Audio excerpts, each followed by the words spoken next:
Hi guys, and welcome to Escape Wheel Watch Reviews. My name is Steve, and today we're going to be reviewing the Pagani Design PD1761. I received this watch for free from the Pagani Design flagship store on AliExpress. I don't have to send the watch back, but you guys should know the deal by now. That's not going to sway my review one way or the other. And as always, if by the end of this review you find yourself wanting to pick one of these up, I'll be leaving an affiliate link down below in the video description. I really would appreciate it. You guys don't pay any extra. I get a little bit of a kickback from it. It helps the channel keep on going, and yeah, we're going to keep on doing this. The current retail price for this watch is about $83 US, and that's before any sales or coupons or tax or anything like that. And if you check the link down below right now, it's actually on a super deal of $71. So that's a pretty good price for this watch. The watch is available in 3 different colorways that you can see here. There's the blue that we're reviewing, and then there's the 2 different panda colorways, the reverse panda and traditional panda. I think the white is more of a silver white dial, but yeah, just something to keep in mind. The watch case is made of 316L stainless steel. It has a sapphire crystal, screw-down crown, screw-down case back, 100 meters of claimed water resistance. It is supplied on this integrated stainless steel bracelet. They don't mention the grade of steel on this thing. I'm pretty sure it's 316, but it could be 304 or something like that. And then the watch is powered by the Seiko VK63 Mecha Quartz movement. So if you guys know the channel, follow along, you'll know that I just recently reviewed the automatic version. And I gotta say, they are, as far as the case and the bracelet goes, I'm pretty sure they're identical. I put them side by side. I looked at them really close. They seem to be identical to me. Just the movement, the dial, and then the modifications to the case for the pushers here, for the chronograph functions. That's the only difference I could really take. So yeah, I really did like this watch here. But I gotta say, I like this one even more. So I say we get right into the full review. Before we do a Rick's check for the day, wearing the Ixen Dow 5303 on an olive drab NATO. I think it looks excellent. Really been enjoying this watch. Really been enjoying this watch. All right, let's get to the dimensions. Got a case diameter of 40 millimeters. Thickness is 11.2 millimeters. The width of the strap is 26 millimeters, but obviously it's integrated. You're never going to change that. The lug to lug is 45.0 millimeters, but the integrated bracelet, the overall length is 50.8 millimeters, and sized up for my 7.5 inch wrist. Weighs 135 grams. So again, just like the automatic version, it's a pretty good case size. I was a little worried about it. I was really hoping, early on they listed it as 38 millimeters. That's the bezel diameter, but the case is 40 millimeters. It's got an integrated bracelet. Those usually tend to wear a little bit bigger, but I'm continually surprised at this case and how well it wears. I was really worried about it early on when I got the automatic version. That one wore great. This one wears just the same. So I'm going to go outside right now and put it on my wrist for you.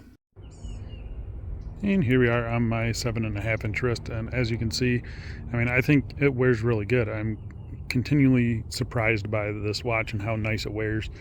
Usually these integrated bracelets, they wear a little bit big, and the fact that this is 40 millimeters integrated bracelet, I figured it would look huge, and it really doesn't. I think it looks good from all angles, as you can see here. It just kind of hugs the wrist nicely. Even though it's a very flat case, it just kind of works. I still have the issue with the first link, how it kind of kinks out a little bit funny, which we'll talk about during the bracelet section. But other than that, I think this thing looks really good on wrist. Definitely has a very cool vintage vibe to it. You know, really nice light play off the bracelet, off of the bezel. I think it looks really, really good. And popping out in some direct sunlight, you can really see the nice strong sunburst on the dial. I think it looks absolutely fantastic. I mean, no real issue reading this thing either. There's plenty of air coating on the crystal. Yeah, I mean, it just looks really good. Very, very happy with this watch. And I mean, the case and the bracelet, they're identical to the automatic version, as far as I can tell, besides the pushers, obviously.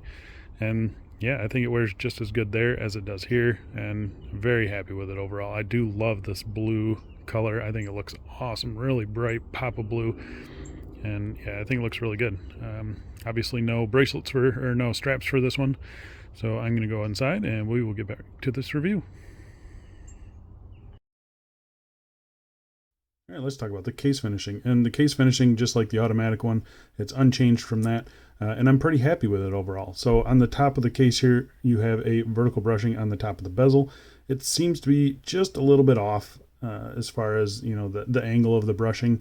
The automatic version seemed to be done a little bit better, but I haven't really noticed it too much. The top of the case is also vertically brushed, nicely done. I'm happy with the case finishing on these things. They are done really well. You can see a nicely polished bezel there, nice crisp transitions as well. Going to the case sides here, you have a horizontal brushing. Again, really nicely done, nice and fine. I really, really like it. And then you've got this polished chamfer that goes across from tip to tip. And again, nicely done, nice sharp transitions. I am pretty darn happy with the case finishing on this thing. Looking at the crown side here, you've got these kind of squared, rounded off a little bit pushers. They're really nice. I think they look cool. I'm glad they went with these rectangular pushers instead of round pushers. I think those would have looked funny. The crown is nicely sized, pretty big, lots of grip, nicely signed as well. And overall, I am pretty happy with the case finishing on this thing. Flipping it over to the case back here, you can see you've got a typical Pagani design. They got really big spec sheet around the outside on this one for some reason. I'm not really sure why, but again, no big deal. It's a screw down case back, simple notches for your tool to get in there if you need to. Yeah, pretty happy with that. It's all nicely finished on the bottom here, nothing sharp or anything like that. It's very comfortable to wear, surprisingly. And yeah, I'm overall pretty happy with the case finishing on this watch. All right, let's talk about the crystal on this. And test it for sapphire real quick. And it is positive for sapphire. No real surprise there. It's a dead flat piece of sapphire crystal, clear inner reflective coating, and it's a good crystal. It is, yeah, it's not an issue at all. I've got no problems with it. It's great. It's pretty boring. I mean, obviously it sits almost flush with the bezel there. No big chamfer or anything like that. It's just plain and flat, but it's got a nice clear air coating. I'm happy with it. Very happy with it. I think you will be too. All right, so let's talk about the dial on this thing. And the dial is done really nice. As you can see, it's a really nice, strong sunburst blue color. I love this one. So I got the blue on the last version, and it's so subtle, it almost looks black. So I'm really happy that I got a nice bright blue on this one. It looks great. It's a really nice color. Very happy with it. You have applied indices all around the dial here. You got a double baton at 12 o'clock, and then single batons everywhere else. Truncated batons at the 3, 6, and 9 locations. You have an applied Pagani shield, which looks nice with the Pagani design text. Japan movement down here at the 6 o'clock. Everything is laid out really nicely. I think the proportions are really nice. Those subdials, they aren't too big, they aren't too small. The 3 o'clock subdial here is a 24-hour counter. Then you've got your running seconds hand ticking along here at 6 o'clock. And at 9 o'clock, you have your 60-minute chronograph counter. No real issues with those. You can see once you get real close, it's a very fine circular brushing in there. It's pretty hard to see in person. They just kind of look almost like a matte, almost with a sunburst finish. It's unusual, but I think they look really good. Just simple needle hands for each one of those subdial hands. Yeah, I've got no issues with those. I think they look really good. Yeah, I'm pretty happy with them. The only thing I would probably change is the text on the 6 o'clock subdial. You can see, you know, these ones here, they just have at 12, 3, 6, and 9, the numbers there. So I wish they would have done that down here as well. I'm not sure why they felt the need to clutter this up with more, especially since this is probably the I guess the least important subdial. So yeah, that's just my kind of thoughts on it. I'm very happy that they didn't stick a date in here somewhere. It's a nice clean layout. I like it a lot. I'm very happy with it. The handset that they used on this, really nice. I like this as opposed to the flat hands on the automatic version. So these ones are faceted, as you can see there. Nice size. Yeah, I got nothing bad to say about them. I think they're perfectly proportional. Seconds hand, really simple. Again, no problems with that thing, and it is just dead on aligned, just perfect. So yeah, pretty happy with that. That hand does get lost from time to time just because it's so small and so thin. But otherwise, I think it's done really nicely. I'm very happy with it. You can see here the lume on the dial and the hands, they seem to match pretty good. I think they do. I think they are mismatched, but the space on the indices is so small that you don't really notice the mismatch in color. The lume on this thing is not great though. I'm going to pop up a Lume Shot here. I just put the Willard in there just so you could see what good lume looks like. The lume on this one it's not good. The dial hangs on better than the hands do. Those things fade pretty much instantly. The lume is just not good on this thing. I would not buy it for the lume. Go in expecting no lume and you'll be happy.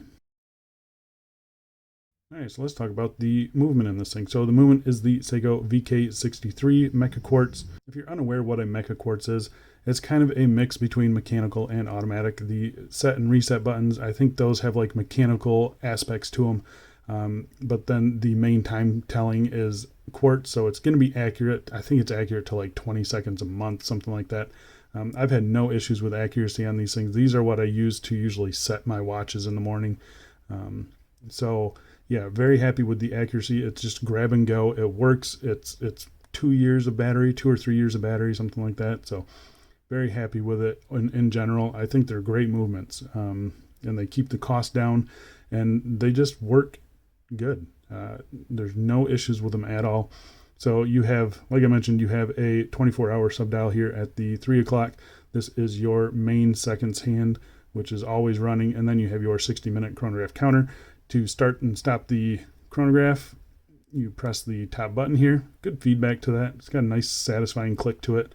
And then you can see that sweeps around at about 5 ticks per second. So it's got a nice smooth sweep to the second hand there. And then you click the bottom button here to reset it and it snaps right back. So you don't have to wait for it to wind all the way around or anything like that. And everything snaps back just dead on. Very, very nice alignment on those hands. Very happy with the watch in general. The operation of the movement is all done through this 3 o'clock screw down crown. Again, nicely sized and nicely signed. Nice smooth screw in and screw out action. Pagani always does a pretty good job with those threads. Yeah, I've got no issues with that. There is a ghost date position here. I am hearing it clicking around back there, so there's a date wheel back there, but they covered it up. I'm fine with it. I have no issues with that.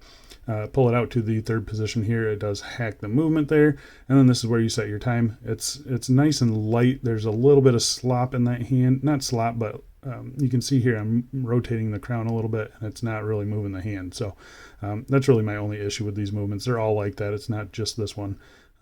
But it's a very minor issue because you set it once and then you only play with it, once every year. So, yeah, pretty happy with the movement on this thing.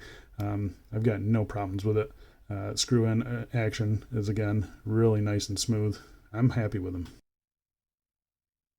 All right, so let's talk about the bracelet on this thing. And again, the bracelet is the same as the automatic version.